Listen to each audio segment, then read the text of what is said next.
I don't know. After hearing him calm and talking about the tether story, it's probable. Let's go down to the county attorney's office. I think you'll find a lot of humans down there. All right. No disrespect. Stop driving. I'm flirting with the judge in front of my dad.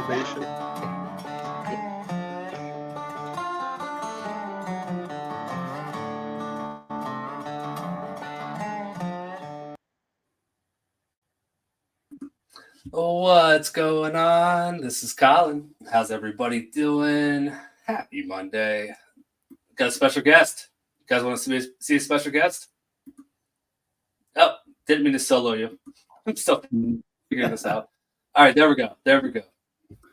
Judge Slaven, how are you doing tonight? Well, Mr. Cromwell, good evening. Thanks for having me here. It's I'm looking forward to watching some video and getting to know all the court watchers and law tubers and all the general cooligans that like to hang out here. What a great community! What a great community you have, and what a great channel. I appreciate it, and thank you for being here. We're all excited for you to be here. So, yeah, people were amazed that I got the interview with you, and yeah, everyone's really excited for you to be on tonight. So, thank you very much for joining us for a live. We can do a live reaction to a fun SovCit video. Yep, and this is from what you told me, this is something that's already been adjudicated, a case that's already over. Because just in general, and I'm sure a lot of people, and because that's what I like. I like people who are learned individuals, and who don't know, they go and they either find people who do know, or they look for the answers themselves. I like an active government. I like an active citizenry who watches said government, because it's a government for the people, by the people. And so this kind of stuff, people who just have an enthusiasm for like knowing how things work. And I'm not saying you're going to watch this show or any of these shows and become, a lawyer. You can pass the bar exam tomorrow. But you know what? It just gives you an idea of what's going on and what's out there. And none of this is done to throw shade at anybody or to try to make ha-ha funnies or at anybody. This is I enjoy good legal discourse about things and in situations. And sometimes there are, like I said before, there are some individuals who have, shall we say, interesting ideas about the law. And, hey, there was a whole bunch of people who left England that had a whole bunch of interesting ideas about how the law and government a long time ago. Now, would they have called all of us a bunch of sovereign citizen whatevers? And yeah, thanks. Here's your tea. We're going to toss it in the water now. So could have been. Could happen. So yeah. That's a mighty giant chalice you have there. Impressive. Did I just break breaking up just a little bit there, but yeah, okay. Yeah, my internet connection goes in and out. Are we good now? Yeah, I can hear you good. I don't know if you can see it. You probably can't because we're backstage. We made an emote of you, and everybody is pushing the emote of you in chat. So if you're looking at the chat and you see Slaven multiple times, it's your face on the bench with your robe on, and it's just a picture of you. So you have your own emote in my chat, and everybody's spamming it right now. Okay, so that's like in the chat or something. Yeah, but so you see on Streamlab, you're just gonna see it says Slaven. Yeah. But if you're in YouTube, it'd be the actual picture.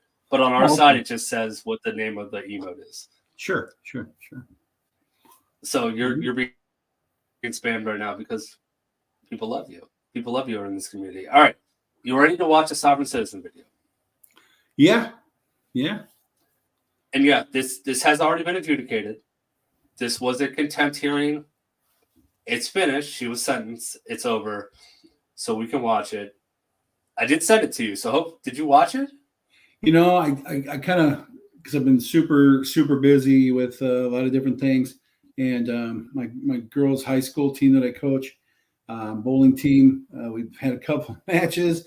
And I've just been super busy and about 100 different other things going on. And so I thought, you know what? I want to be just as excited for everybody as everybody else this year. And you know what? I love, my favorite part of my job is small claims cases. You want to know why? Because it's like mini bar exam questions. Like they literally come in, it's like people's court. It's literally something that you'd see on a 15-minute essay question on a bar exam. And I always encourage all my students at law school. I'm like, which case? I mean, first off, go watch cases. Like literally go to court. You're going to know where to stand, what to say, just how to look like you're not the newbie. And so they're like, oh, which cases should I watch? I'm like, well, if you can, small claims. Because it's like literally solving bar exam questions because you have to get into like real law. And there's no attorneys there to just quiet down, please. And then just you tell me, and you get to ask the questions, you get to be the trier of fact and get to the bottom of things. And it's amazing. So I thought, you know what? I'm just going to watch this cold with everybody else who's signing in to watch Colin's videos. And I'm like, I ain't scared of anything you got. I'll bring it. But I did get a copy of your the notes that you said that there's certain things in there that you might want to ask about. I'm like, yeah, that's not a problem. All right, well, let's go. Before I start, how familiar are you with Judge Gauthier? Other than what you sent me on here, the name is it from Michigan? Yeah, he's Michigan. He's hold on. It's like 50 something district. Hold on, I can bring it. I'm trying to bring up my notes real quick. Does it look familiar? Because we have a judicial conference that we have to go to once a year. So like everybody from the whole state, is always there. So you run into a bunch of different people because you pick different classes that you might want to take, and things that you want to continuing legal education type stuff that you want to do, and so you'll run into different people. Like, hi, my name's Bob, and I'm a judgeaholic, or whatever, and then you go in there and do that kind of stuff. So you'll see people and meet people over the years. So the name looked familiar, but I hadn't seen any other videos or anything like that before. So no. Okay, I just looked it up. I just found my notes. He's 53rd District Court in Michigan. He's in. Okay.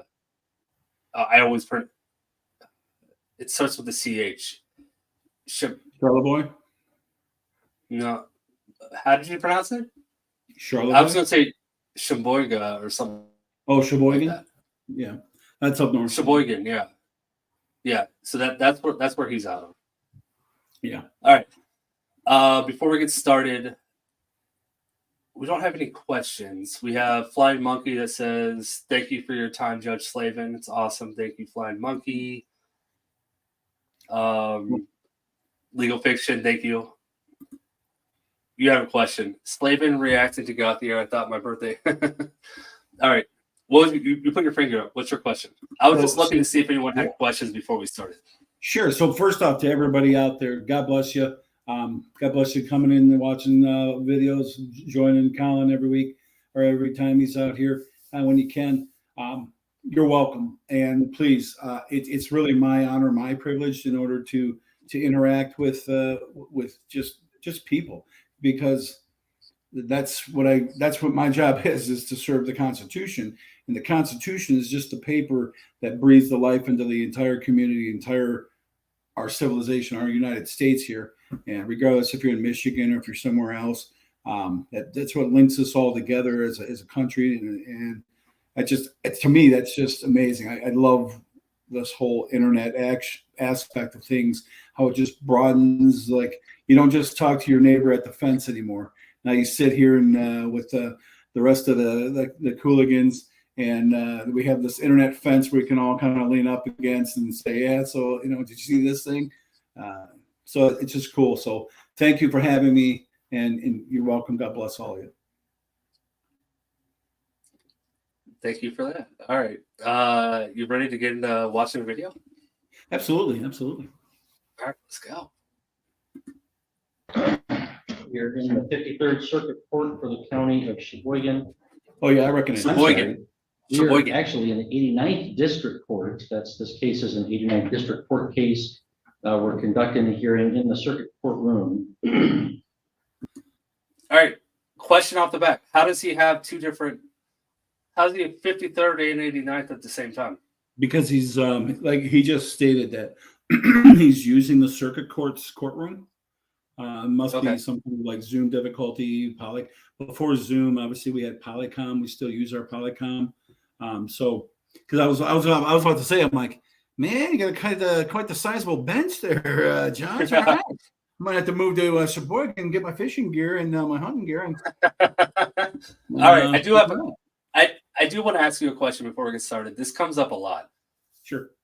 Do judges use gavels anymore, or is that just a TV thing and no one really uses a gavel?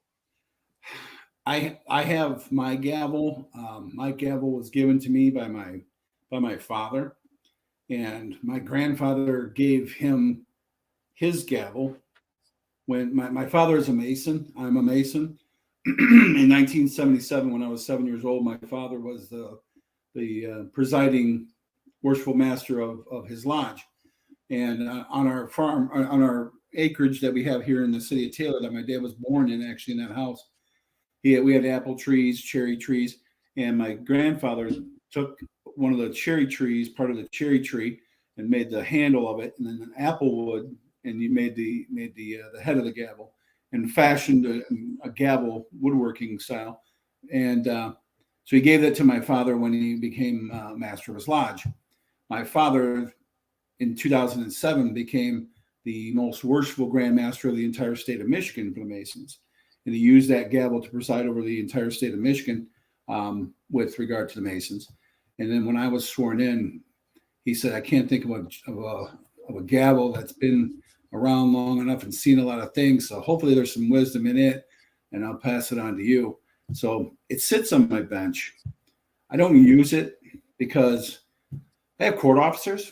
I just feel like, Officer so-and-so, they usually do a good job of calming people down. In Zoom, my new gavel is the mute button. So, Right. Or sometimes if people keep just droning on and have not heard what I have said 100 times, there's the remove feature that all hosts get in Zoom, which is kind of like we'll say the Super Mario version of the hammer gavel that just takes care of whatever I got to do at that second in order to keep the decorum of the courtroom. And that's really all it was just to, get people's attention, make things official type of thing. You never really, it just kind of goes back to the whole powdered wigs and all that kind of stuff that they just keep around.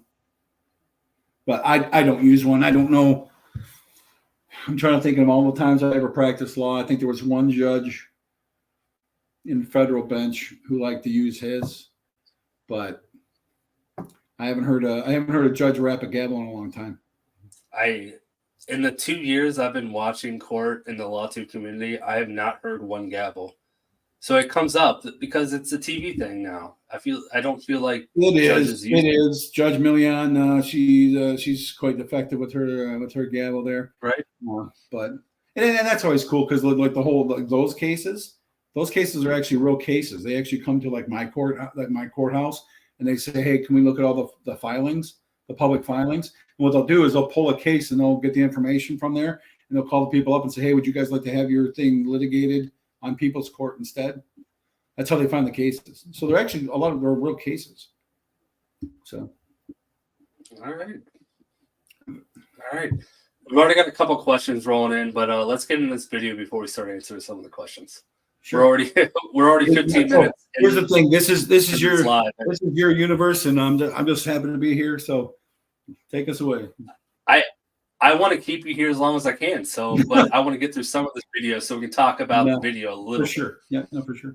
All right. Let's go. It's being clerked from the 89th District Courtroom that has participated by video conference technology into the hearing. And I am providing public access both in the courtroom and also online. So for that reason, We request that nobody would try to record or photograph anything during the hearing, as that can be disruptive to the proceeding. So we'll call the matter of contempt of Beth Michelle Bridgman It's filed under the case of People State of Michigan versus Flores, file 23-868SD. So Ms. Bridgman, if you want to come forward to the table. I'm unable to do that. I don't have a license to practice law in the bar arena and in the water. I am a woman on the land, under the law of the land, and under the one true God. I'm a living soul. And Okay, I mean, you're offered a contract with Beth Michelle Bridgman in all caps. I'm not that person. Anybody else in this room that person? Hey, hang on. Okay. So Ms. Bridgman, you're correct that the bar in the courtroom, people have to be licensed attorneys to cross the bar to represent other people. Of course, people can and do, as you have represented yourself on this side of the bar. So you're welcome to sit at the table there, which would perhaps be more comfortable for you. If you would prefer to proceed from where you're standing or sitting, that's fine with me as well. Do you have a preference then?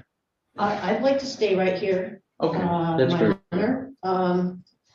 I think the first matter I need to address is that I have a copy of your sworn oath here, and That's it's, not relevant for today. So Ms. Bridgman, you filed a motion for me to recuse myself. I'm going to deny that motion. It didn't present any basis for recusal. So that motion is denied. And we're here for a contempt hearing, which you've been arraigned on for your contempt for interfering with court process and the unauthorized practice of law, and then failing to attend the hearing. this is So true. Ms. Miller, any opening statements? Yes, Your Honor. I will show through the evidence that Ms. Bridgman engaged in the unauthorized practice of law that is contrary to MCL 600.916. She further prevented the defendant in the underlying case from meeting with his MIDC attorney prior to his arraignment on November 30th, 2023, and she also failed to appear for her show cause on December 20th, 2023 at 11 a.m. Thank you. All right, do you wish any witnesses sequestered? I don't believe so.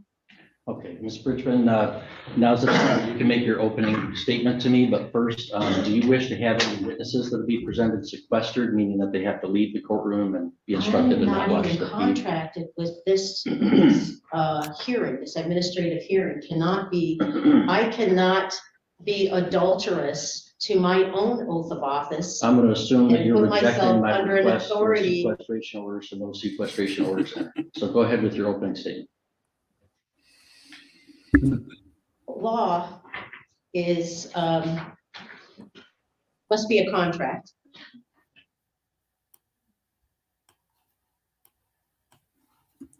Before she gets into her opening statement, first and foremost, she's defending herself from the court gallery. How would you feel about this? If someone tried to do that with you, what would you do? Would you say you have to step forward, or now? Okay, let me give you a little backstory. She's been in front of Judge Gauthier a couple times. She's already been held in contempt a couple times. She's gone to jail for this, for being contempt, because this is how she does it. And now she's there she's finally in her hearing. Before you go forward, when you say this is how she does it. This is how she does what? Interfere with the court proceedings, or Yes. That's she Fine, interferes with the court proceedings. okay. Sorry, I'm interrupting a judge. I apologize. You finished No, your question. listen. Well, first off, when I'm not on the bench, like I tell a bunch of my guys, my buddies and stuff, like in the golf league, and they're like, hey, is it okay if I have a beer? And because they're in like the foursome that I'm playing, I'm like, dude, like, yeah, and give me one.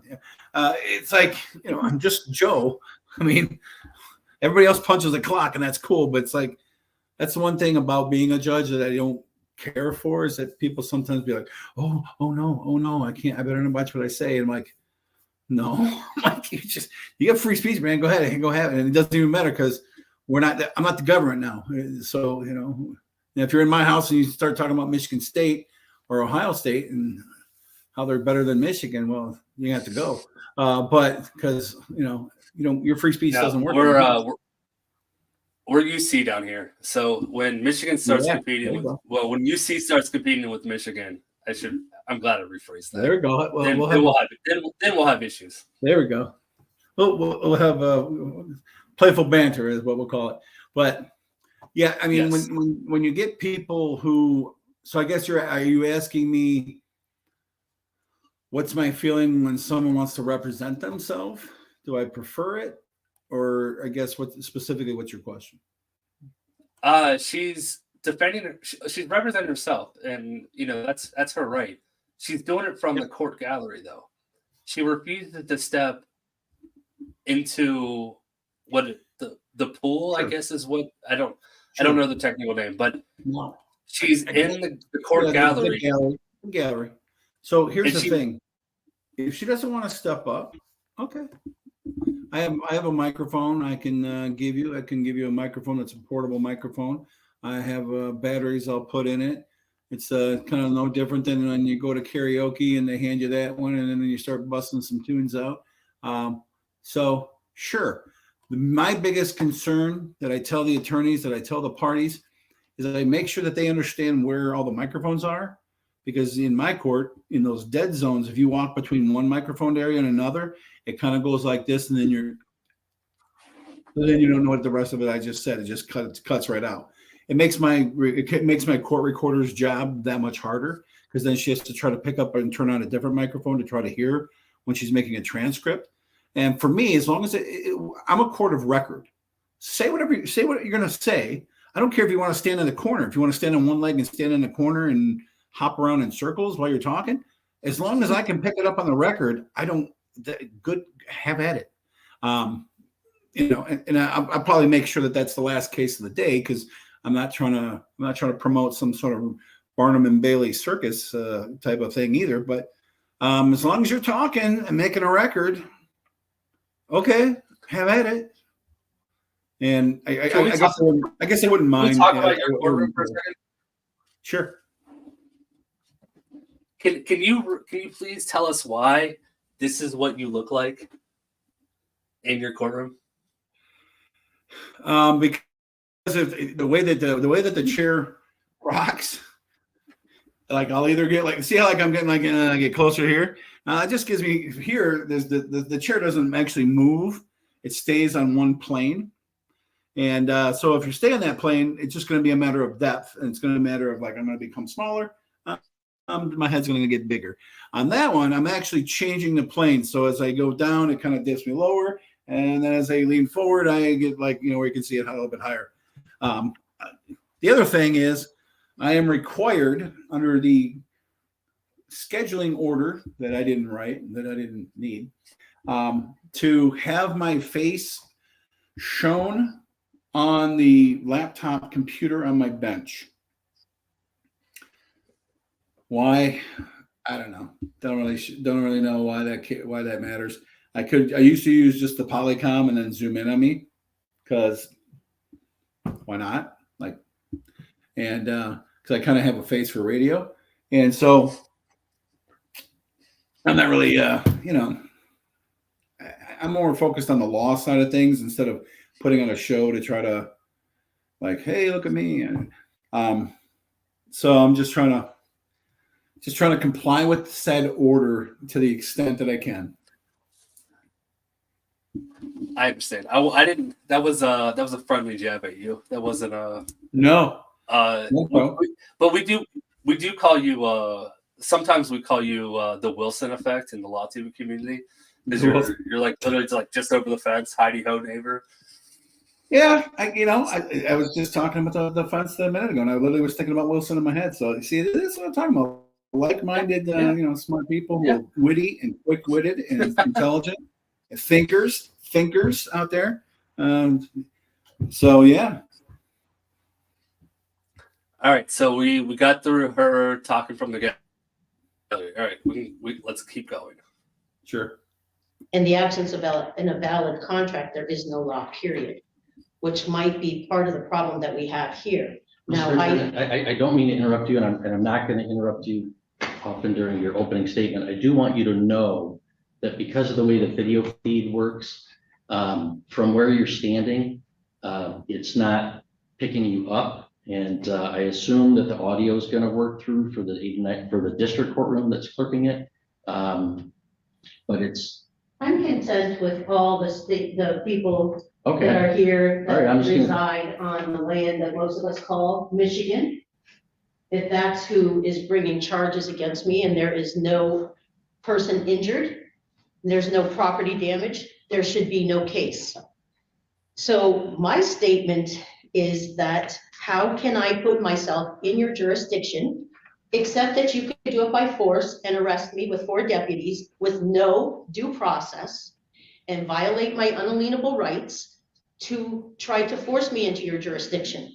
Because your oath of office is a violation of Section 5, United States Code 3001. You do not have an oath giver. You have yourself that signed it, and you have a notary.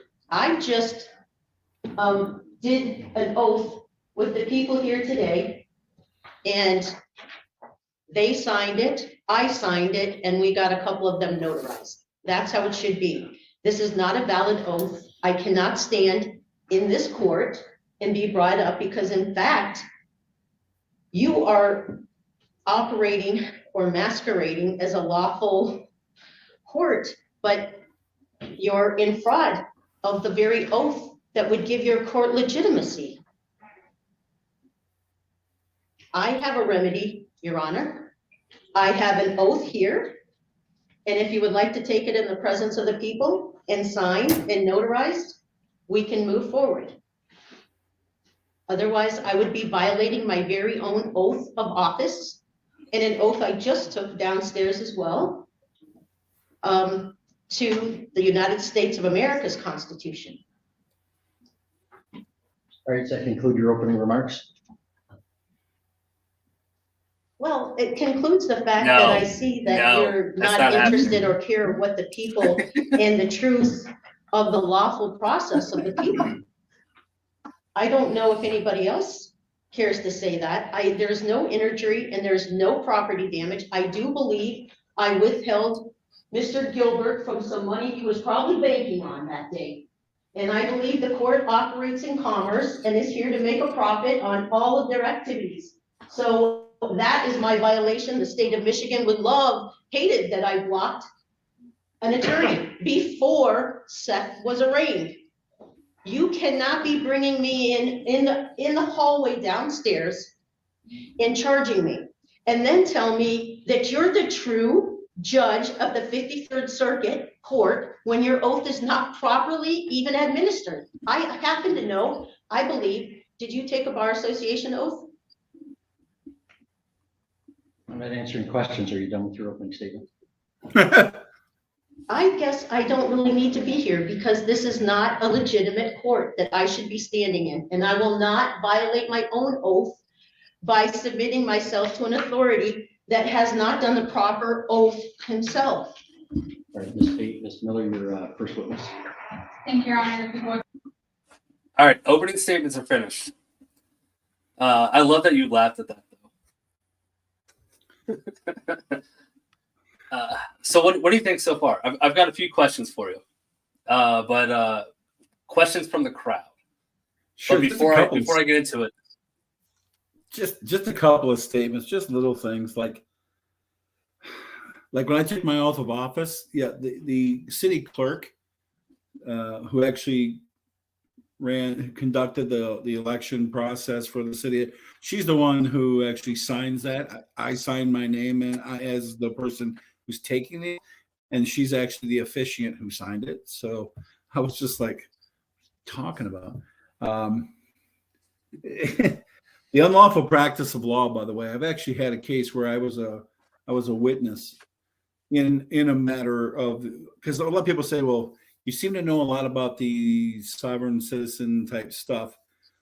Because one of the people who was the other party on a case that I was doing and we had civil matters and we had there was criminal matters pending, and So the State Bar of Michigan had actually charged him with the crime of the unauthorized practice of law. And they asked me, because there was briefs that I had received. There were briefs that he had done for my client, and he basically just totally destroyed her case. She ended up losing her kid. She ended up losing like a whole bunch of stuff. It was really a bad situation. And because he was doing these things, he was practicing law and giving her this advice, and that she relied on. And so it was funny that this was an unlawful practice of law.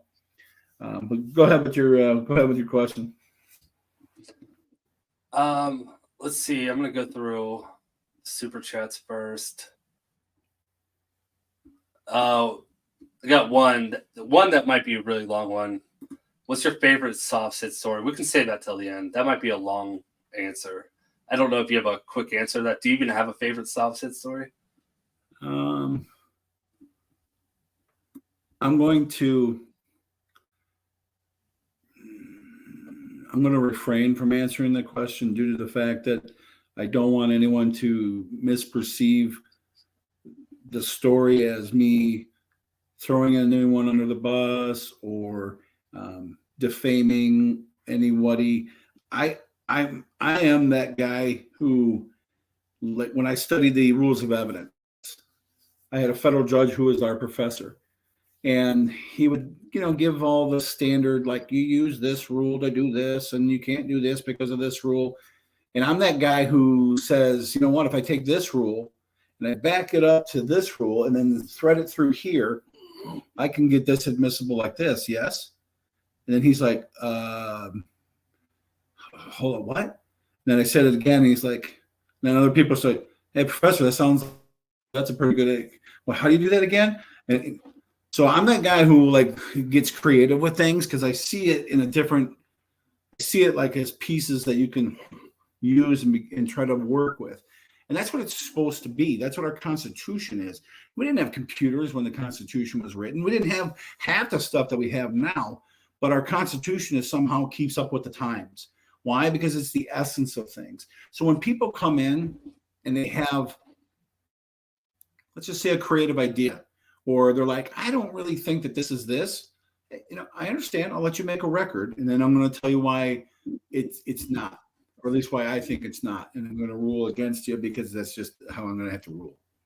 So I'm going to refrain from any stories like as far as that goes, because I don't want it to come across as though because I have no bias. I have no inherent bias against anybody who does these things, because a lot of the rules, at some point, every rule that's changed, every case law, black letter law that got changed over time was because somebody came in there acting like a sovereign citizen type person, talking a little bit different and talking like, well, I don't think that really applies to that. Like, I don't think the color of your skin really matters what water fountain you use. And, oh, sir, you must not, I'm going to hold you in contempt of court talking, you know what I'm saying?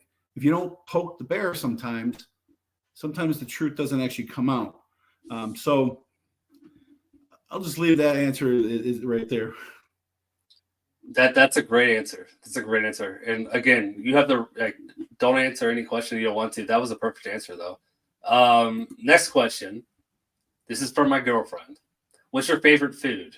She's very interested, apparently. I guess my favorite food is the one I have on my plate right now. That's fair. Anything except milk and bologna. I'm just not a real milk. Fried bologna is fine. It has to be like really, really, really, really fried though. And milk, I'm just not a fan. Isn't it just a hot dog at that point, though? Yeah, you know what? And the hot dog, that's gotta be grilled up. There's no the whole right out of the package thing. I'm just like, no thanks. But my wife and I, we really enjoy Mexican food. That's one of our favorites. We enjoy going to a Polish restaurant. There's so we're really not strangers to anything in particular. But yeah, great Okay, question. and then last question. Sorry. What was that? No, I didn't say that. No. All right, this is a quick question. Hopefully, it might not be because who knows.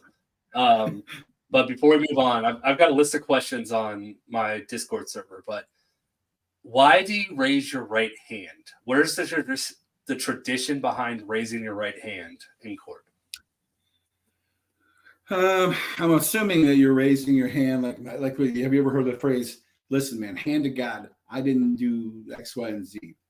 Now, they're either saying hand to God because the whole you raise your right hand towards God while you're taking an oath, and your oath is usually to tell the truth, or the other one bred the other one. I don't know. I would assume that in the Bible, a lot of people say, like, you need to bow your head, shut your eyes, bow your head, fold your hands in order to pray. But there's actually, like, I think 7 different types of prayers and ways that you can, pray, like whether it's either your arms up or your hand up, but so a lot of times if you're invoking, like under swearing, do you swear, so help you God, that's probably where it comes from, some sort of, and I don't know actually the history of it per se. So yeah, I don't know. This question was asked because I looked this up a couple months ago. I looked this up and this is just a random internet article that I found. So I don't know if it's true or not, but I've been saying it because it sounds right. Back before written records, so Okay. hundreds of years ago, before people's criminal history was written down, we're talking about ancient, back in England, they used to mark people's hands, like brand people's hands for their criminal Different records. crimes. So when you committed a crime, you were able to decide the church is going to punish me or the community is going to punish me. You got to choose, and if you chose the church, Yeah, absolutely. It was generally courts of equity and courts of law. Yeah. It was generally, if you chose the church, it was generally a lesser punishment, but they branded your hand. So when you you came before the court again, they said raise your right hand. They could see if you've taken some sort of punishment for your previous crime. Now, again, random internet article. I thought it was interesting. I couldn't tell you if it's true or not. I just found it. It makes sense because I guess in Transylvania, if you've stolen things twice, you kind of like would know it because they just cut your arm off and cut your hand off. So right, you see, you're like, well, you either lost them in a car accident, or I don't believe I'm going to leave my stuff with you here. Right, I can trust you. So I don't know. I guess. All right, let's keep going. You ready to keep going, or you want to keep going? Let's keep going. Oh, absolutely. Ms. Bridgman, you may not leave the courtroom. I know you have people that need to know that they are violating people's unalienable rights by picking them off the street without a single piece of paperwork. Okay, Ms. Miller, who's your first witness? Does anybody else have a problem with this? Oh. Yes. All right, hang on. There's going to be no outbursts in the courtroom, or you'll have to be removed. All right, Mr. Bird, please raise your right hand. You may not leave the courtroom. You swear to tell the truth, the whole truth, and nothing but the truth, so bad? Yes. Oh, please. I'd be happy to administer a Ms. legitimate. Bridgman, hang on. So the court process works. I gave you both a chance for your opening statements. This is not a Hold on, court hold on. I can submit to. Hold on. The process is going to be, I know you like to look really regal up there and maintain a degree of authority, and you have guys carrying guns. Ms. Bridgman, I'm fully aware of that. Ms. Where are Bridgman, their I body can- cams and their vehicle I cams? can put you in a jail cell. You can watch it from there. I know that's what you're hoping to do. So Ms. Miller is going to be given an opportunity to question the witness, and then you'll be given an opportunity to question the witnesses. That's how court procedure operates. If you interfere with that procedure, you're going to be in direct contempt of court. Ms. Miller, proceed with your question. I would have to be. Can you state your name for the record? David Berg. Jedi immediately. And can you spell your last name? BERG. And how are you? Immediately. That I stopped the video a little earlier than I wanted to. I wanted to stop it after the. No problem. Just real quick. When she starts asking people like, "Hey, anybody else agree?" You are literally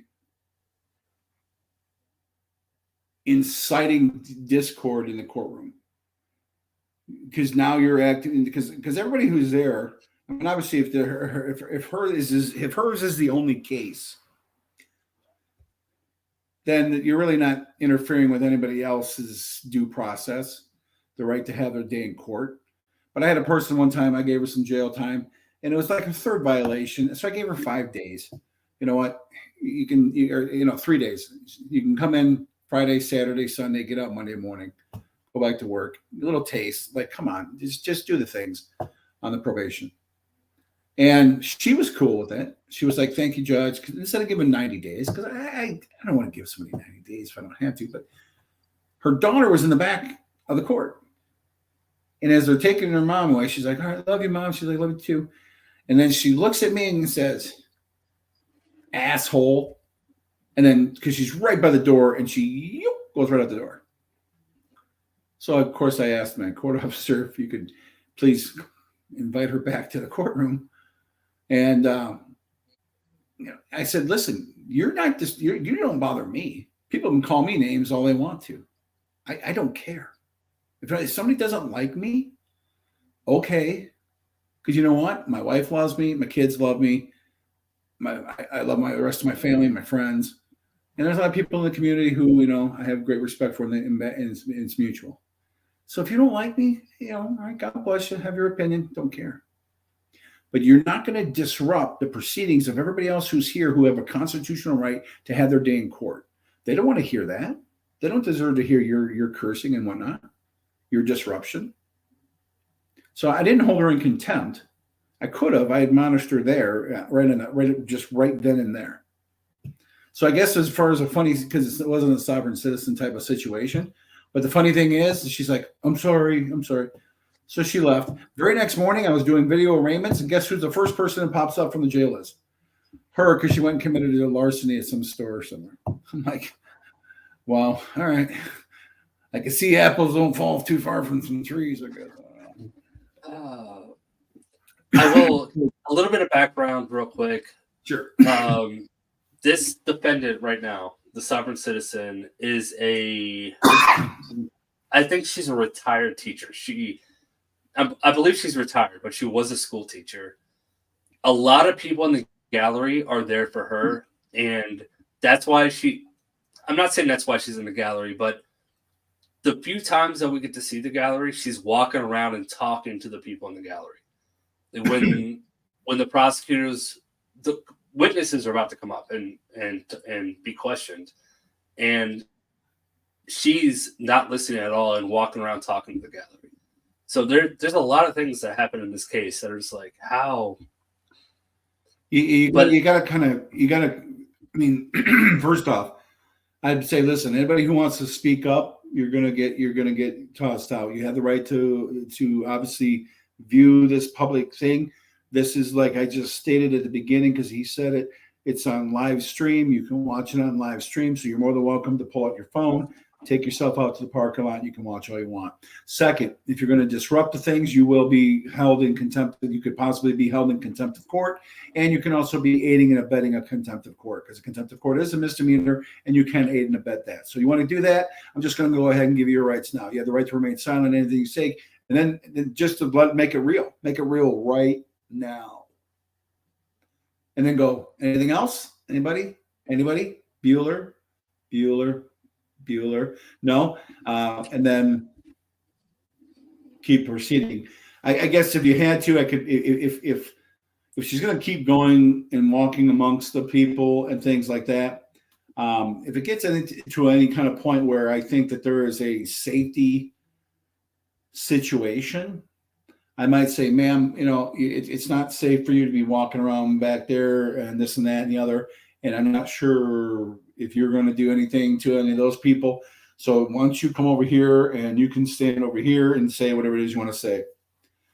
But then again, I can't really see her. That's why I've been kind of leaning in a little bit. So it looks like she's maybe middle-aged, retired. I don't know how old she is. I'm not trying to. I don't really actually see her itself. So I mean, I don't think there's some 60-year-old woman who's going to beat up 20 people in the gallery. So it's but not if there was a safety situation, it's incumbent upon the court not just to give people their day in court, not just to make sure that due process is ensured, but also, I mean, you're kind of charged with the safety of the public. I mean, you want to make sure that that's there. You want to make sure that they're, that they can see, have access to the court proceedings. So there's a lot more involved than just, hey, I read some law books in law school. I know what I'm doing. So other than that,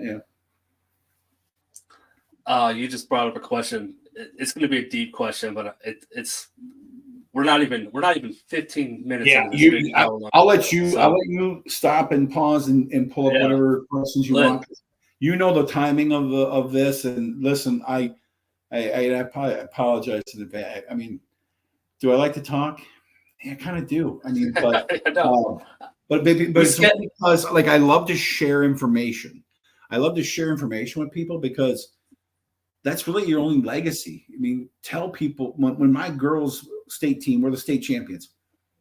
When they teach their grandkid how to bowl, when they go to take them bowling, and it's the same things I told them when they're here in the high school. It's just cool. To me, that's cool.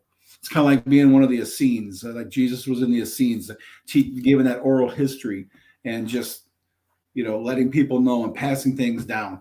So if that's the biggest thing that scares me is that's why I love these situations, your community, these people who watch these hooligans, because nobody talks about anything. Nobody talks to each other. And if you don't share that information, if you don't come together and have discourse about things, that's scary. That's exactly what they want. They want everybody on their phone, just texting, doing their own little selfie world and not communicating with their neighbor. It's sad to see people at a dinner table. There's 5 people there and they're all on their phones. And it's as quiet as a church pew because nobody's talking. You don't want that.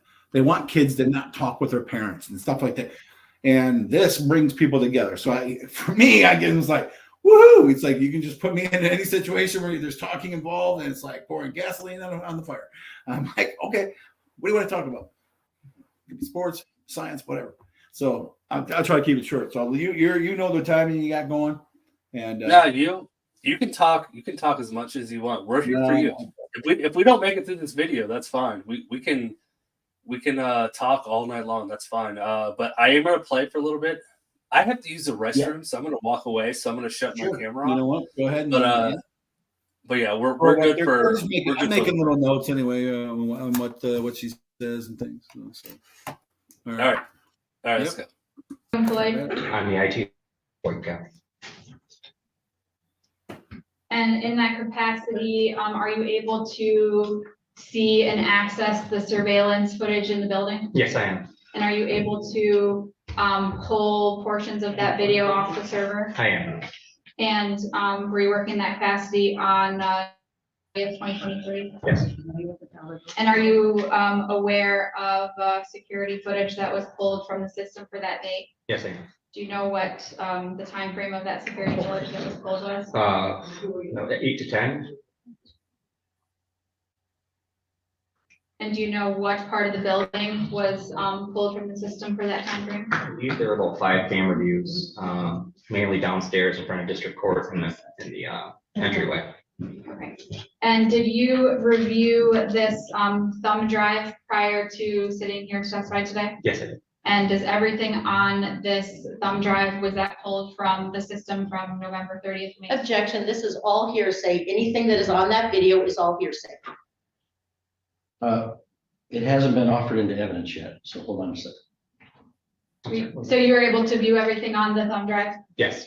And was that all footage from those cameras from November 30th? Hearsay. Yes, it was. It hasn't been offered into evidence yet. Hold on a second. And no, I know your presumptions are that if it's set in court and it's not objected, it becomes presumptive evidence. All he said is that he reviewed it. So continue. And did it appear to be She is leading the edited in witness. any way? I'm sorry, what's that? Did it appear to be edited in any way? No, software that we have does not allow us to edit. So it's the full capture of that Yes, time frame. yes. Okay, I'd move to admit People's Exhibit 1. Okay, Exhibit 1 has been offered for admission. Ms. Bridgman, do you have an objection? I have an objection that anything in the hallway is going to be considered contempt of court. Okay, it is, I'm going to presume that that's an objection as to relevance. It is relevant. Objection overruled. Exhibit 1 is admitted. Thank you. Your Honor. So, my honor, can we move to settle this? Because I know your main objective is to get me into jail unconstitutionally again. Ms. Bridgman, I assure you that is not my objective today. If it is your objective, there's easy ways that you can make that happen by continuing to behave in the way that you are. But I assure you that is not my intention today. All right, so 1 is admitted. Thank you, Your Honor. The time frame on the video is 2 hours. I don't think the court wants to, I don't want to show the full 2-hour video. If I would be allowed to present various snippets of relevant time from the video. Okay, go ahead. All right, so Ms. Bridgman, Ms. Miller's going to play portions of the security footage for the court. I'm not sure if you're able to see it from where you are standing. Again, I invite you, you're welcome to sit at the table where you can see the footage. And I for the was record- there, Your Honor, and before the living God, I know what's on that video, and I have not violated or broken any laws. I have stood in the way of your Commerce Court, so I understand that that's a contempt of court charge because you're a for-profit court. Okay, go ahead. And for the record, my office did contact Ms. Bridgman to offer to give her a copy of the flash drive or have put on a flash drive for her, and she indicated that she did not want a copy. Okay, go ahead and play.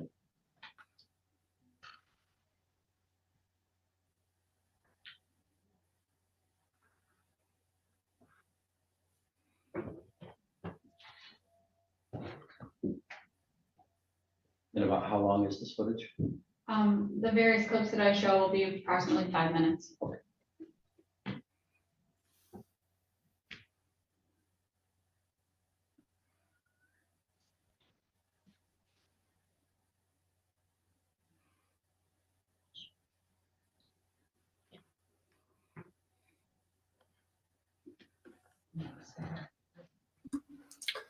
This is the long pause while she's trying to set up her video.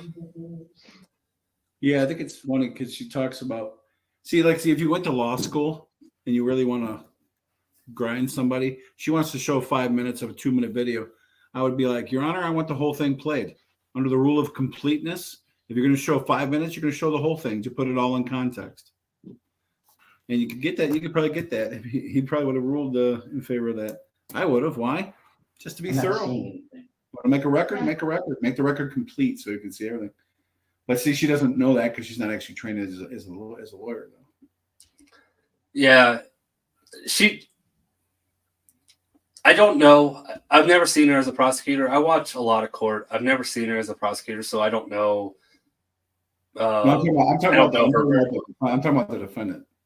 Oh, yeah. She says hearsay every other line. She's like hearsay. Then she never. He tells her, "Go ahead and you can renew that once it's trying to be admitted." So then it's about to be admitted, and she doesn't say anything. She says, "Hey, the hallway shouldn't matter."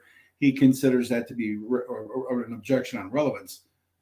She never renewed her hearsay objection. See, I hear that a lot. People will get shot down a little bit for something, and then they don't bring it back up. They're just like, all right, whatever. I'll just move on. And all right, whatever. I mean, so that's one reason I like watching. That's one reason I like watching these kind of things, is because I kind of do like the whole, what would I do? What would I say as the defense attorney, as the prosecutor, and as the judge? Because I've been on both sides of that aisle, and on this side of the bench and that side of the bench. So I miss sometimes playing the chess game of being on that side. So.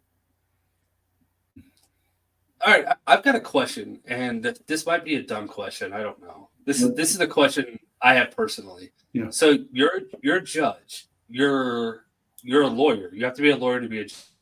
I have to be, yes. Correct or no? Yep, you have to be. Yeah. So once you're a judge, you can no longer defend a case. So if you're let's say your best friend got a charge Nope. and he said, I need help, you would have to send him to a lawyer. You couldn't help him. You couldn't correct. I legally can't represent him. appear on behalf of, I can appear on behalf of myself. I can represent Okay. myself in anything, but I am not allowed to practice law. Now, the only thing that I probably couldn't do myself is if I owned a corporation. Suppose I owned, I don't know, Slaven Incorporated, and someone sued Slaven Incorporated. All corporations had to be represented by an attorney because they don't have the ability to speak on their own behalf because they're just a fictitious entity. But Right. they're also treated like people, so under the law, because nobody would have a corporation. That would be probably an unauthorized practice of law by a judge because it's not myself. Yes, it's my corporation, but I would need probably an attorney to do that. Okay, that makes sense. I I've had that teach. question for a long time, and I could have just Googled that answer, but I'm allowed to you're teach. here, so I'm asking. I can teach anything I want to as far as law goes. I can consult, which is basically, I guess, paid teaching on a specific issue or something. Can't actually practice law in the other courts. Okay. All right, we've got a lot of questions. I want to play this for a little bit longer. There's a point that I want to stop, and then we're gonna go back to questions. So let's play a little bit. I also left my water in the kitchen, so I'll be right back. This is right here. I can't see anything. Okay, well, I can move the TV closer to the Well, I bench. don't know if that'll help. That's way off in the corner. I can move to the next clip and see if the court can see anything on that. But I mean, I see there's people down in the hall. I don't see how it would help me render a decision. well, then I can just reserve to show the clips in case we need to later on. Then I have no further questions for Mr. Burke. All right, Ms. Bridgman, do you have any questions for the witness, Steve Burke? When's the last time you were at Salvation Army with your daughter? Couple weeks probably. Sorry, I missed it. That's all I got. Okay, thank you. Second. Your next witness? Thank you, other people would call Beth Flores.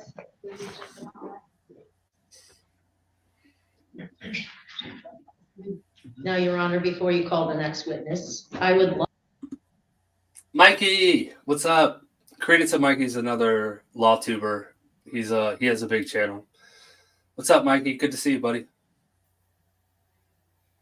to be in honor in your courtroom.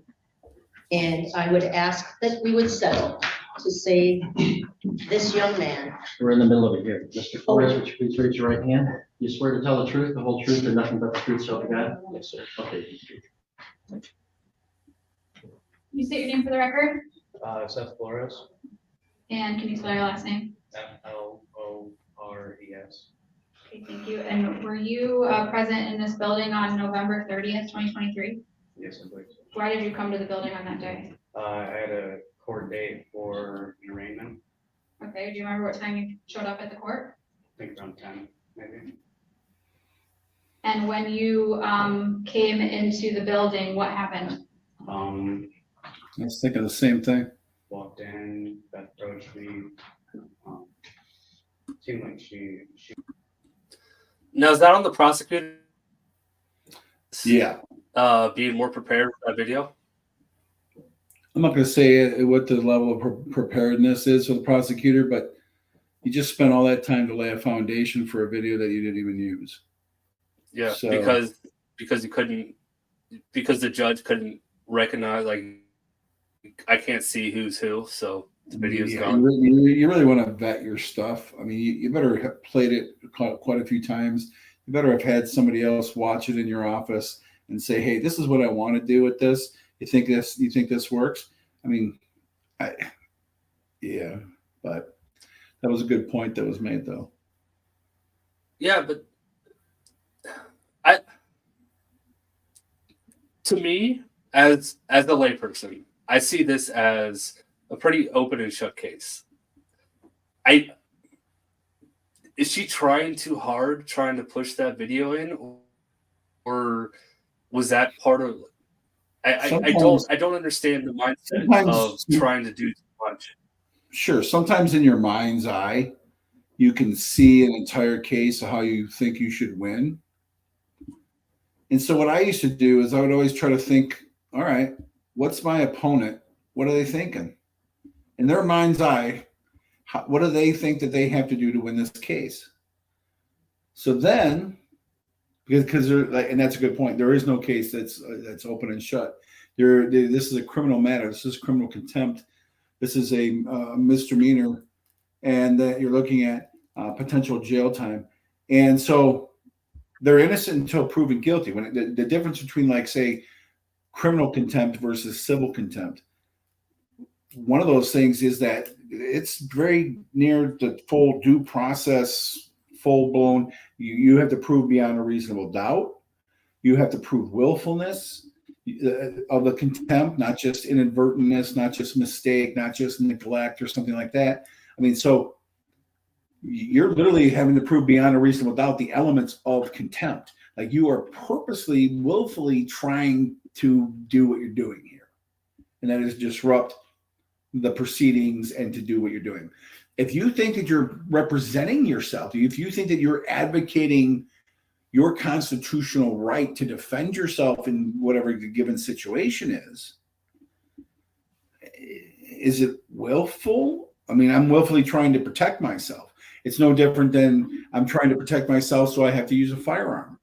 Well, then the question becomes, well, did you have a need to use deadly force? Was there a lesser amount of force that you could have used to just make yourself just as safe? Could you have ran away from the situation? You know, Monty Python, run away. Could you have done that? Or are you in your home and you're not required to run away? So there's all these little nuances. So it's contempt of proceedings. You want to make sure that you think about all these things. And I always like to try to err on the side of hey, they're trying to represent themselves. They're just not that good at it. I kind of start with that, and which is, and you're presumed to be innocent until proven guilty, especially in this criminal contempt. So the prosecutor sometimes gets a little emotional. Sometimes people just don't want to lose.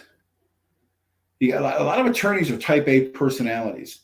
They're smart and they like to argue, but people who like to argue don't like to lose. And when they feel their case slipping away from them, that's when you get them. So what I would do is I'd find out what it is that makes you think you can win. And then I'm just going to take your toys away from you. Now what are you going to do? And so either by evidentiary reasons or by motions to quash or whatever, let's have some fun with it, shall we? Chess is on. And that kind of gamesmanship is what our founding fathers anticipated. Because if you do all of that, then the truth will be the last thing standing. So, yeah, I'm not going to say unpreparedness, but why'd you waste all the time just to lay a foundation for nothing? We just inched really close to my next major question, but I want to wait till this witness is finished before I ask the question. This is going to take about 15 minutes. So sure. Next pause, 15 minutes. Help me. She told me I didn't need a lawyer, and the judge suggested that I should talk to one. Okay, can I stop you for a minute? You said Beth approached you. Do you see Beth in the courtroom today? Yeah. What's she wearing? Jacket. I asked the court to, for the record to reflect that Mr. Flores identified as Bridgman. And the district court is clerking it. They're telling me they're having a hard time hearing the witness. Mr. Flores, can you speak up and maybe use your outside voice? Yeah. Should I repeat the question? No, go ahead. Okay. And So before you walked into the building on the 30th, did you know, Beth? No, You just met her on that day? Yeah. And, when you went into the courtroom, did anyone go with you? no. You don't remember anyone being in the courtroom with you? They didn't walk in with me or, I guess I can clarify. Once you were in the building and then you went into the room where the judge is, did anyone go Okay, with you leading into the that building? witness, come on. But that's just laying overruled. Go ahead. yes, I walked in the courtroom. I thought you would have prepped them better than this page. Ms. And- Bridgman, that is not a proper objection. That's an interjection. That's disorderly. Don't do that. I know you're an adult human being, so you're capable of controlling yourself, so please do so. This is a format that has to be dignified and follow proper procedures and be orderly. Okay, you just made my case, Judge, because your oath is not properly in order. Mr. Flores, so just to repeat, when you went into the room with the judge, did anyone go with you? Just Beth. Okay. And, at some point when you were in the room, do you remember if Beth said anything to the judge? That I didn't need a lawyer. I didn't say that in the court. Hang on, you Leading the can't. witness. Miss You're Bridgman, putting you words in can't- his mouth. You'll have an opportunity to ask questions, but you can't interject her. Well, I have to object. And then, at some point, did the judge tell you to do anything? Speak to a lawyer. Okay. Did you ever speak to a lawyer Objection. on that day? What's your objection? She's just leading. She's taking him through every step, which I can refute. And she's telling him, you should have done this prior, Paige. You should have had him in here earlier and prepped him. She asked him a question, did this happen? And he said, yes, that's perfectly That's proper. leading. That is No, not she leading. should ask him Objection. what happened. Do you recall what happened when you tried to, or when an attorney approached you in the hallway? Beth tried speaking to him and wouldn't let him speak to me. Do you remember who that lawyer was? Gilbert, And were you ever able to talk to Gilbert about your arraignment? only after, What do you mean by only after? like, I don't think I did. Maybe like a couple of days or a week after. Okay, but not on the 30th. Did you ever No. talk to Mr. Gilbert? Not on that day, no. And did, you ever give any paperwork back to the court that morning? Yes, I did. Did you write anything on that paper? Can we ask him what he did? Objection? She is overruled. No, she's not. Not completely sure what I wrote on the ticket. Something about it's my personal vehicle, or it wasn't my personal vehicle and I wasn't driving. Why did you write that on your ticket? That suggested me to.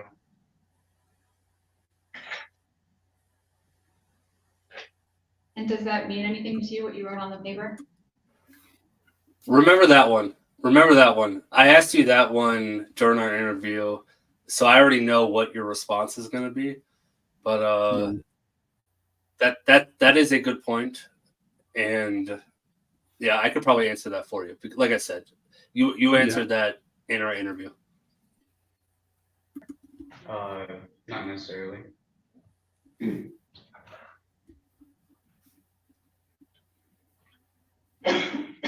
So you said that Beth suggested that you write that on your ticket?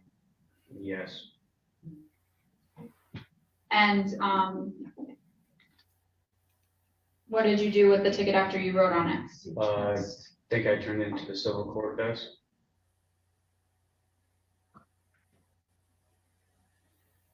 But you don't have it, a transcriber, you have to keep all the notes yourself, or is that what's going on? So Ms. after, Bridgman, that's not a proper objection. Stop misbehaving. You know how to behave. Behave. I'm not sure I'm the only one in bad behavior, Your Honor, according to Article 2, or Article 3, Section 2 court. Go ahead, Mr. You might be in bad behavior. Your Honor, may I approach the witness? Why don't you hand it to the bailiff? We'll have the bailiff do that. Have a copy of your ticket? And is that your handwriting on it? Yes, Is that what you turned into the court? I believe so. Your Honor, I guess I would ask the court to take judicial notice of the ticket. I believe it's in the court's file already on what Mr. Flores turned into the district window on November 30th. It is or not, but I'll also take judicial notice of the court's own records. Do you have it marked as an exhibit? I do. Is it, what number is it? It's exhibit 2. Okay, 2 will be admitted. Thank you. And that's the clerk.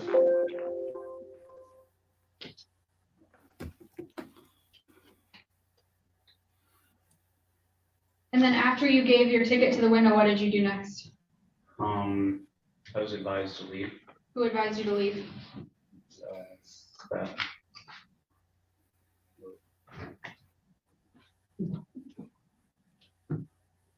So, at that point, did you leave? Yeah, At any point in that morning, did you, address the court on your ticket? no, I did not. And after you initially were told to meet with an attorney, did you ever go back into the courtroom? I think about a week later. Okay, but that day, did you ever go back? No, And following leaving the courtroom, what did you do after that? just went out, got some lunch. Okay, who did you do that with? Do you remember where that was? Not really sure. Libby's maybe. Okay, and then, did, Sorry, Mr. Flores, you're really gonna have to use your outside voice. and while you were at lunch, did Ms. Bridgman ever give you any money? No. Oh, for my phone and gas. So did she give you any money? Yeah, How much money did she give you?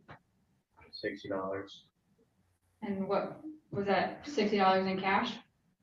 Yes, And that occurred after the same day as the court arraignment in the morning? I believe so.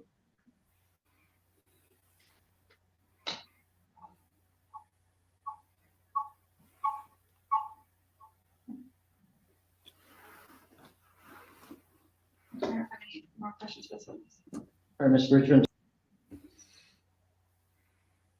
I just saw your message. You got to leave soon? No, I just had the battery was running. I got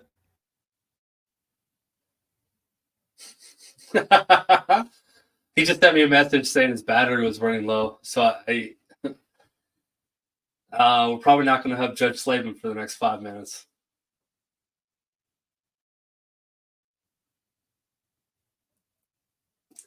All right. While we wait for him to come back, I see a lot of questions. I know there are a lot of questions. We've got most of them written down, and we will go through them. I will say that he did tell me that he would give me an hour, and he's been on here for an hour and 15 minutes. So I'm just trying to get through as much of this video as possible. I think he's back.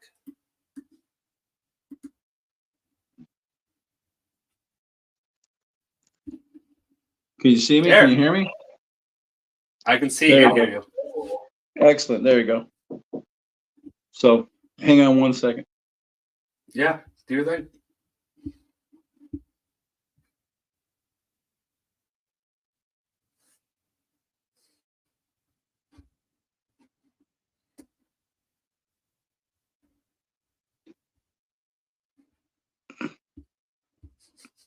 All right. No, the battery was running out on the other on my other device. Been a long day using it, and so I had one on the side that was already charged, so I just had to swap it over. You're fine. You're fine. You want to go through some of these questions before you fall asleep? It looks like you're slowing down a little bit. Yeah, and as for the mug, it's actually it's my own project. It's Mjolnir mug style, and a little bit of Home Depot action. Got the put the handle on there myself. So yeah, keeps things cool for a long time. It's good stuff. I like it. I like it. All right. But anyway, yeah, I mean, I'd like to watch the rest of the video, but I know we're not going to have time, and I told you that I can, so I got about probably 15 minutes, like 15 after maybe. So if you want to All right, let's get into whatever questions. Let's do the questions. I know a lot of people have a lot of questions, and there's a big list. So let's see. I can't read that because screen's over it. It's a little tiny for me. Yeah, I don't. Okay. Created the concept of no response, except this fact. Should more judges actually address and argue severance claims so it can be seen they are wrong and discourage others? See, I don't back down from any claim that anybody brings to the court. That's why I see a lot of people say, "Oh, are you just are you trying to be lenient on these pro se people because you don't want to look like a prick, basically?" But no, it's not that. We are required to give them a little bit more of a benefit of the doubt because they don't have the legal training. It's kind of like somebody trying to go to AutoZone and get the right parts and fix their car on the weekend instead of taking it to a mechanic. You might be able to do it. It might take you 5 times longer, and you're going to crack your knuckles a couple times. But you know what? There's a kind of a satisfaction that you kind of did it. Practicing law and being your own lawyer can sometimes be just as easy.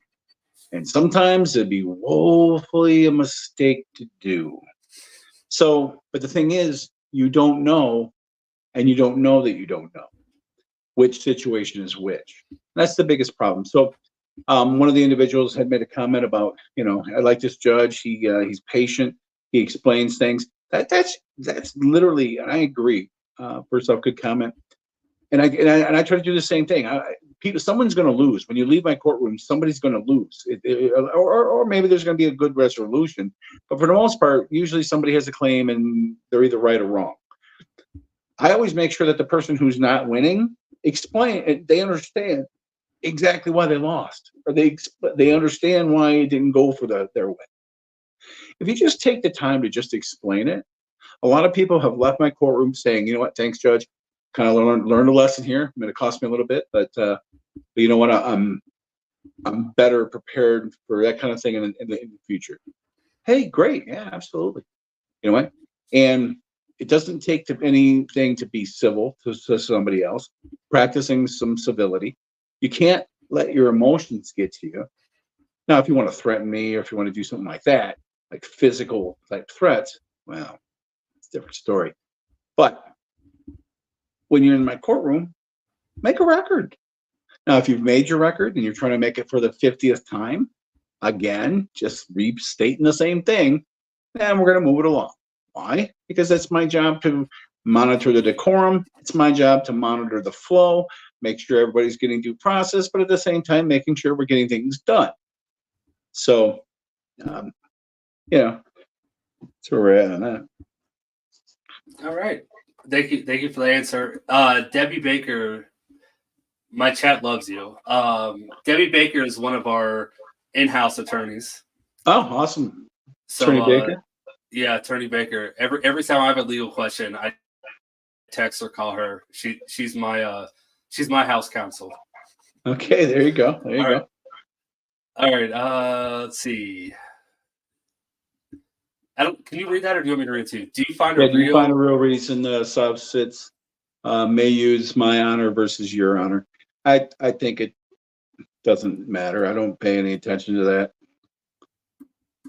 You can call me Judge Slaven. You can say Judge, Your Honor, My Honor. Sure, whatever. I feel like that's a new one where a few of them have started saying My Honor. Yeah, no. If a judge is going to get nitpicky about something like that, then he literally needs to get a new profession, because that's, I mean, come on.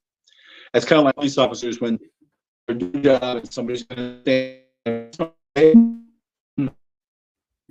listen, I get the First Amendment, but you know what? There's a matter of just being polite, being civil, and not being like that. And you know what? So I'm not going to be like, what did you call me? But you will call me. No, skip a bit. Let's get to the cases. So I don't really think that there's any underlying reason why they would call my honor versus your honor, like as if they're trying to do anything except for just to be different, just to say something that gets people's attention, I think. All right, and then we have C dumps, not a question, just she said this a little bit ago. You were talking too much. So that was just a comment to you saying we'll listen to you all night long. And then Phil says, yeah, another just a comment. All right. No, thank you. I appreciate that. Those are the comments I have on YouTube. All right. Now let's see. These questions are vetted, so I'm just going to read them. Sure. How do your personal values and political view inform your work from the bench? Are there times when you need to set aside your own views? Okay. How do your personal values and political views inform your... All right, you understand the question. Okay. No, absolutely. I mean, you literally... Everything I do, every case I look at, it's tabula rasa. It's just blank slate. Present to me. I know what the law is. I know what the statutes are. I know what the court rules are. I know what the rules of evidence are. Present to me your case. If you have all the elements, if you have all the ingredients to bake that cake or make that dish, then go ahead. It's kind of like Iron Chef. All right, man. Hey, you're the chef. This is your stage. Go ahead. And then I'll sit and I'll taste it and I'll see if everything that's supposed to be in there is in there. It doesn't matter if I don't care for cilantro. I'm not a real big cilantro fan. Why would I want to chew on a bar of soap? Ugh, Lifebuoy. Ugh. But you know what? I'm not gonna. That's a little bit different because you can actually taste cilantro.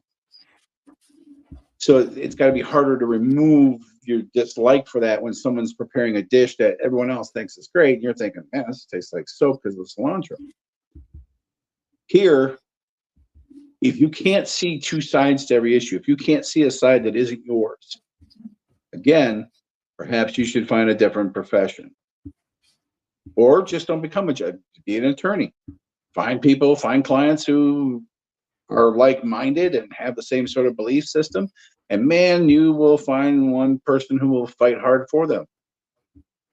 To me, I just love the Constitution. I love the idea of the government, the system of self-governance that we have created.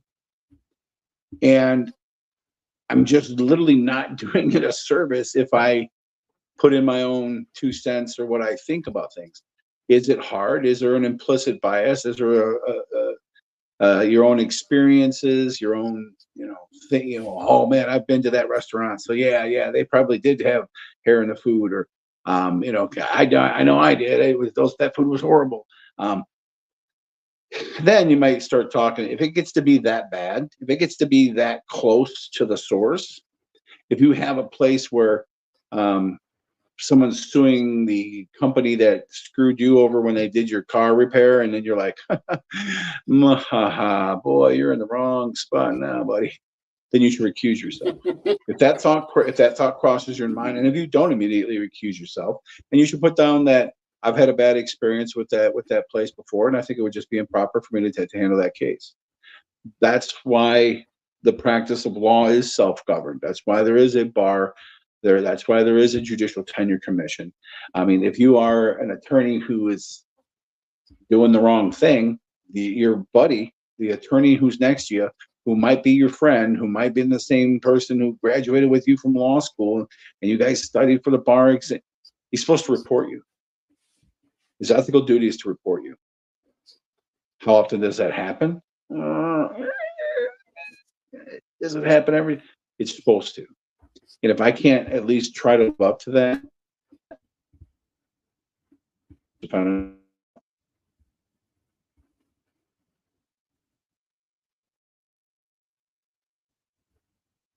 so next question again. All right. I got somebody yelling in the side chat here. This is the question that does Sure. come up a lot. And I think I could probably answer the question for him, but he's asked it 70 times, so I'll just ask you. Why do court channels on YouTube turn off their side chats? Why do court channels turn off their side chats or disable the chat feature? Yes. So Yeah, sure. Your The same court, reason. For the when same you're, reason. when you're live. Sure. I personally, I didn't care. I mean, because listen, I have more important things to do than try to read the chats while I'm live streaming. Matter of fact, I don't even see like the page of the live stream. I actually shut that and just throw that off to the side because I got a whole bunch of. I'm trying to pay attention to the litigants, and I could really like a lot of times I don't even remember that I'm on live stream. But the reason would be for the same reason you'd ask somebody in the gallery who's like, it's funny because this is a contempt of court hearing, and I think within the first 5 minutes or less, somebody's phone goes off in the gallery. I was like, yeah, that's kind of funny. But that's the reason. I think my house counsel just answered that question for you. Yeah, exactly. For the same reason, exactly, counsel. It's the same reason you don't talk in court. I'll tell people, I'll be like, hey, knock it off. You want to talk? Go in the hallway. I mean, you just don't disrupt the proceeding. Yeah. So, and I don't really care. I even asked about the chat function. I refuse to use the chat function in Zoom because people will try to like chat a message to me. Like, hey, do I need to do? And I'm like, listen, I'm not going to have an ex parte communication with anybody. Yep. Because I'm not going to let the other side chirp to me about your case without you there. So no. So I wish I could. I really wish. I mean, I wish I could just disable that for like personal things. Like I wish you could like break one breakout room, like close and just get rid of one breakout room. That would be cool. That'd be a nice little feature. Hello Zoom, if you're watching. Amongst the millions of people who are out there watching Colin's channel right now. So if any of you work at Zoom. Other than that, that's exactly right. Counsel is correct. You're not going to chat in a courtroom. Why would you be chatting in this one? Just because it's digital. I can't tell you how many times I've been watching court and someone that's supposed to be in court, like they're supposed to be zooming in, logs into the Zoom channel and says, hey, judge, I can't get in. And so I'm like, hey, you need to call the courthouse. Like this, they're not going to look at this. You need to call either your attorney or somebody in the courthouse because they're not going to see this message. That happens almost every day. It happens a lot more than you would know. All right. Next question. If someone tried to Superman themselves over your bench, would you leave it for the deputy to take care of, or would you handle it yourself? Well, first off, they would probably get the Matumbo. No, not on my bench. But second, I ain't never had an ass whooping, and it sure as hell ain't gonna start from somebody Supermaning over my bench. So, to the extent that the deputy gets there when he gets there, I can handle my business. It's fair. All right. And I have a right to self-defense. So. Yeah, I mean that applies everywhere, right? Even in the courthouse, if someone comes at you, you still have the right. See, here's the thing: people don't realize self-defense is not even a constitutional argument. Self-defense is a natural law, a natural right. I mean, it literally stems from just. I mean, you have the right to defend your life. So. Yeah. All right. I think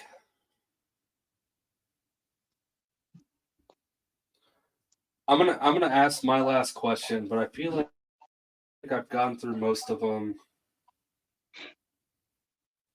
A lot of these questions are questions I can actually answer because we went through them on in the interview. Sure. But I want to ask you something about this video. So we didn't get anywhere close to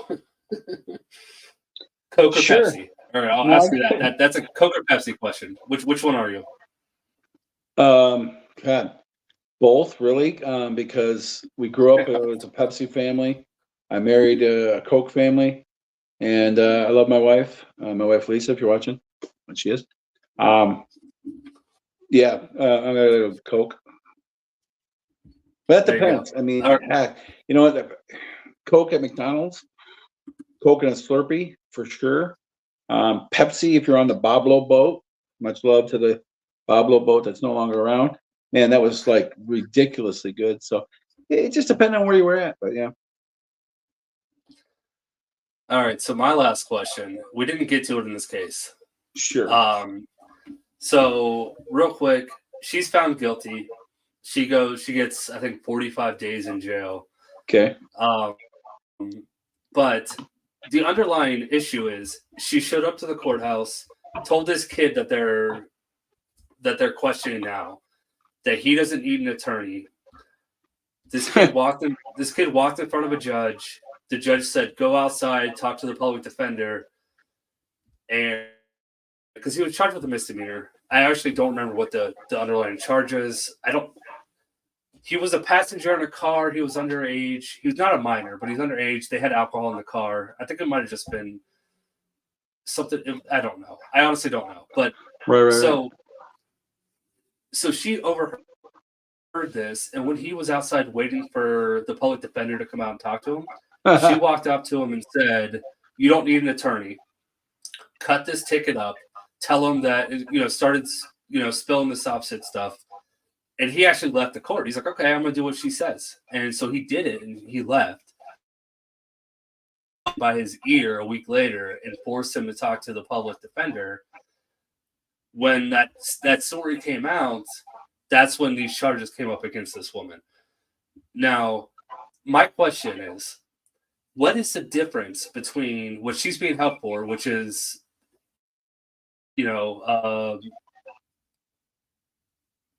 she's being held in contempt for giving legal advice when she's not an attorney, practicing I don't know what the actual charge is. But what is the difference between what she did and what if I was just a bystander in the courtroom waiting for somebody and someone's just telling me what they're in court for, and I say, "You know what, that's a bullshit charge. That's stupid. Like you should do this." And they listen to me. Could I be charged with the exact same thing? Potentially, you could be charged with. Could you be found guilty of? See, you have to bring a case against somebody, but you have to have proof beyond a reasonable doubt to find them guilty. So, I mean, you could bring a charge if you're giving somebody legal advice, and you know that there's a possibility that the person you're talking to would take that legal advice and use it, and you do that willfully and with that intent to do so, then if we can prove that beyond a reasonable doubt, you were just like, do you preface it? Do you say, "Hey man, I had a case a lot like yours, and what I did was this"? No, that's not legal advice. That's me telling my story. And I won. Well, how'd you take? I won. They were like, "Dismissed. Didn't know you were a living man." As soon as I found that out, I was like, "Bro, you gotta go, man. Case dismissed, my Morris friend." No, I mean, but if that's what you say, and they misconstrue what you say and take that away as, "Well, I'm gonna go do the same thing as this guy did." No, probably hard to find you guilty of the unauthorized practice of law. If you literally say, "Hey, I'm somebody who has information and knowledge that you could use to get rid of your case," Really? Would you be interested in getting rid of your case? Sure. Now, I see if you start charging money for said advice too, then that's just making it that much easier to prove your guilt. Because why would you be taking a fee for doing and giving such information? Because who normally takes a fee for giving such information about the law and legal situations? That's right, attorneys. So you can be charged, but whether or not there would be enough probable cause, the judge would have to figure that out and go from there. All right. Could be a very possible motion to dismiss granted. That makes sense.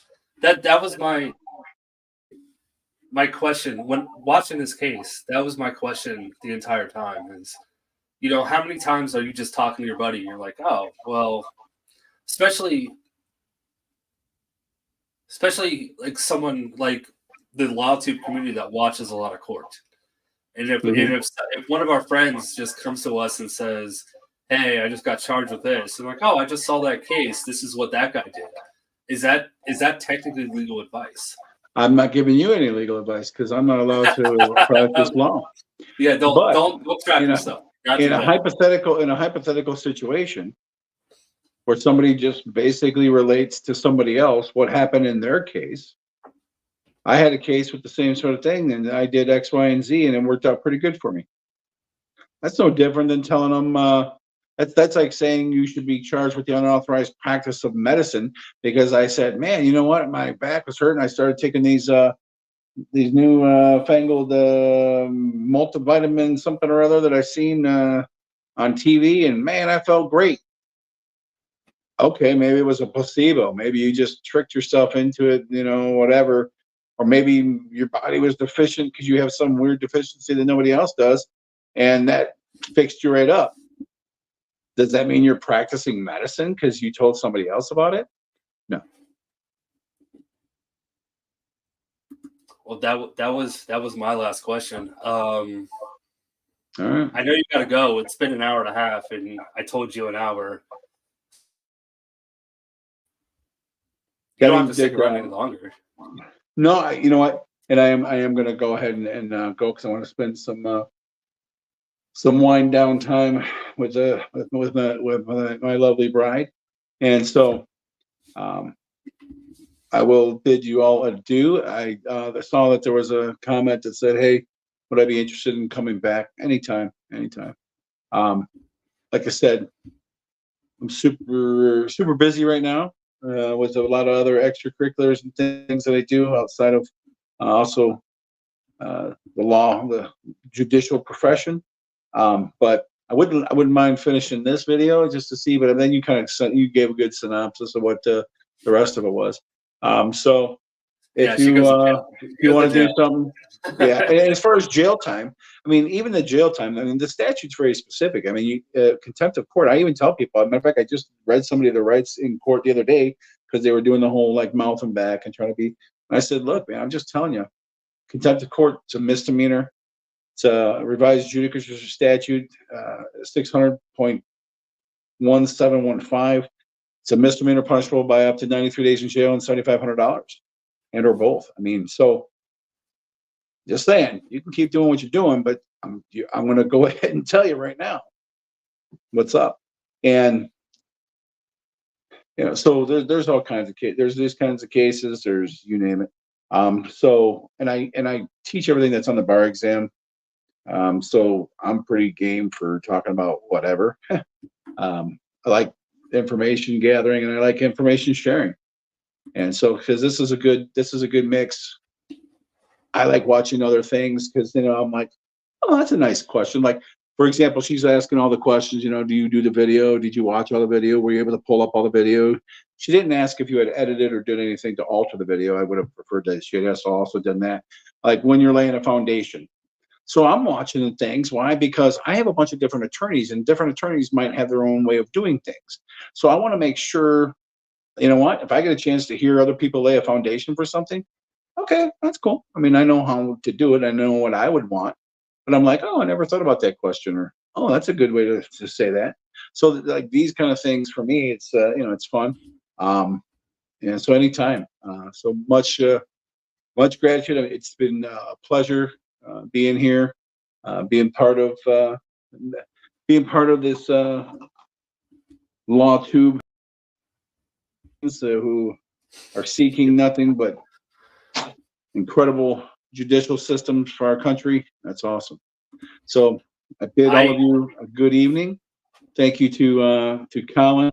I find this guy's just really just, you're very intuitive, very smart, and your passion for what you do. You're very, very, very high level of doing this. I know there's a lot of other channels that do this. I can't see them all. I don't talk to everybody, but it makes a lot of sense when I see the quality, when I see the professionalism of what you put forth, and then when I have the opportunity to have a conversation with you personally, just hey, what's this? What? And I'm like, oh, that makes perfect sense. That all falls into place. These facts line up. I can see by clear and convincing evidence that. So, yeah, good guy. So, thank you again for having me, and I'd be thrilled and honored to ever come back. Yeah, well, you know what? Maybe we'll do a recurring segment once a month, and Hey, that's fine. we'll back some videos so we can do it. We got to figure out how to properly. We got to figure out how to properly attack the videos so we can actually get through them. Though we both like to talk way too much. No, this is true. I don't know if there's gonna be like a pre-video session, like Right. where everybody's on mute. There's like auto mute, and then no, it's yeah, sorry, not sorry. I guess I don't know. Yeah, no, yeah. But, sorry, not sorry. That's a perfect way to say it. I'm not gonna keep any more of your time. Thank you so much for being here. Thank you for the kind words. Those kind words they meant a lot. I appreciate it. Very true, though. Very true. So, thank you. All right, God bless. So, just for everybody, yeah, just like I do at court, for everybody watching, God bless and God bless America. I had to borrow that from my courtroom. All right. All right. Good night, Judge. Have a good night, guys.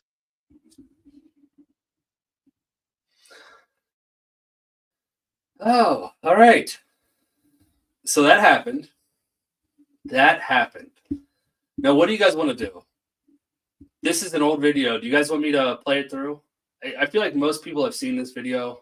Do you want me to keep playing it and I'll play it through? Or do you want me to just pause it here for the next time Judge Slaven comes up? I can take a timestamp and we can finish this with him. What do you guys want to do? You tell me. Thank you, everybody. I see all the chats going. Discord link. Sparkle Poots, you're in Discord every night.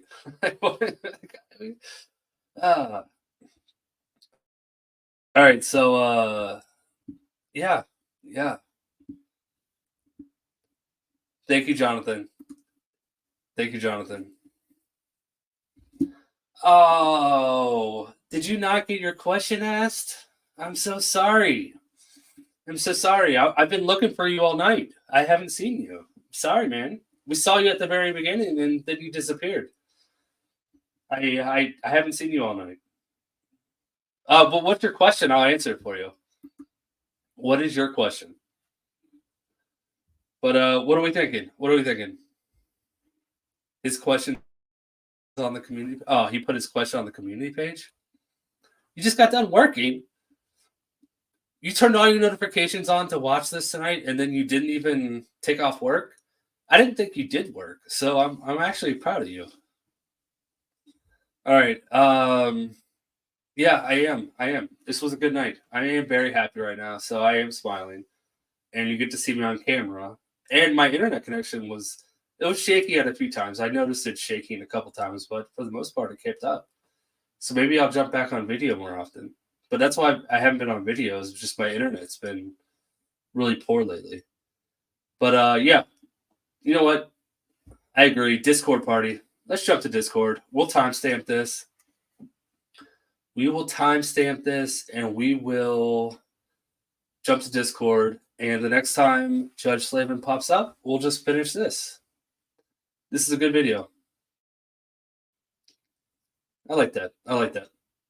You should go on video more. Oh, thank you, Flying. Thank you. Yeah. if it was up to me, I'd be on video every night, but my my internet doesn't take it very well. It's a Monday night. I think that's helping, but really, when I'm on video, my internet connection drops very, very bad, and my video, the audio isn't synced with the video. Like, you've seen my intro, my audio is not synced with the video. That's because my internet sucks. So, all right, let's jump to Discord. Everyone, let's head to Discord. Thank you everybody for all the super chats. Let me go through and I'm gonna go through and thank everybody real quick. How are you a new member? Doesn't make sense. He's working right now, but he's gifted so many membership. He needs to figure out how his stuff works. Debbie gifted 5 subs. Thank you so much, Debbie. Sparkle Boots became a new member. Thank you. Flying Monkey. I don't think she's here anymore. I hope I highlighted that when she was still here. Thank you so much, Flying Monkey, for the 10 memberships and the $10 super chat. I think I highlighted the super chat. New member, Maria, thank you so much. I am pretty sure I highlighted that. I don't know if I did or not. Legal Fiction, thank you so much for the $20 super chat. Maria, again. Slaven reacting Gauthier. Oh, yeah. I remember saying that. Just Slaven, what's your pay? Okay. We talked about that. Thank you, Lexa. I remember seeing that. Oh, yeah. Debbie, you're sorry, Debbie, you're now House Counsel. Like that, I'm sorry. I gave you that title. I didn't ask your permission for it. So, but yeah. Probably get a text from you later. Fly Monkey with 5 more gifted subs. Thank you so much. Tones Overthinks It. We read that. Thank you for the $10 super chat. Debbie, again, $5. Thank you so much. Yep, Sparkle Boots, thanks for the $5. I don't think I said thank you to you guys when I was reading these off. I think I just read them or brought them up. C-Dums, yeah, thank you, C-Dums, for the $20 super chat. Where we at? Phil, thank you, Phil, for the $5. Jedi, thank you for the $20 super chat. Jedi, yeah, these came up right there. All right. Made sure I got everybody that super chatted out there. Thank you so much, everybody. Let's head over to Discord and we can talk about this further. Yeah, I'm done. We're going to timestamp this and come back later. Thank you all for being here. Thank you, everybody. This was an amazing night. I can't stop smiling. I can't stop talking. So we're going to end it now. Until next time. Bye.